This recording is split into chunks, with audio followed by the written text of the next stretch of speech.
3 noort teadlast. Üks võimatu ülesanne. Kas nad suudavad panna tiku läbi õhupalli, ilma et see lõhkeks?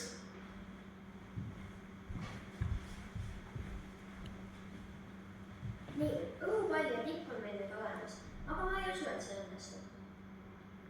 Mina olen midagi selle raadist kuulnud. Äkki paneks õhupalli sisse midagi? Aga kuhu me selle kõigepealt täis? Kas oleks mõtet näiteks tikku õliga määrida? Võib, aga ma arvan, et proovime ilma. Oleks ka võimalus ümber õhupalli saba nöörsid panna.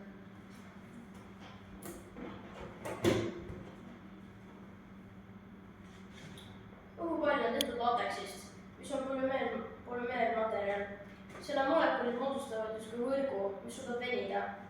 Õhupalli üleval keskel ja saba juures all on seda materjali rohkem, seega sealt see venib. Kui tõrgata see tikk läbi just nendest kohtadest, siis peaks see materjal seda õhku kinni võtma. Vau, see õnnestus! Jee!